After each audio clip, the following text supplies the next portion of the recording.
Hello everyone, welcome to our channel Techavro. Hope you all are doing great. So today I'm here to show you how to make Google Photos default on iPhone. So go to settings. From here, go to your Apple ID and tap iCloud.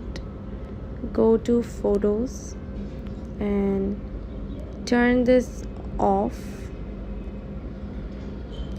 Turn this off and now go back to your home screen and go to your Google Photos and go to your profile and go to Google Photos settings, tap backup, and from here turn this backup button on.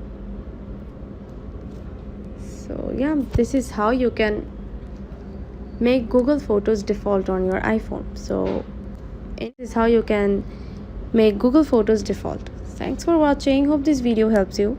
Don't forget to subscribe to our channel and don't forget to hit the bell icon button. See you in the next video. Bye bye.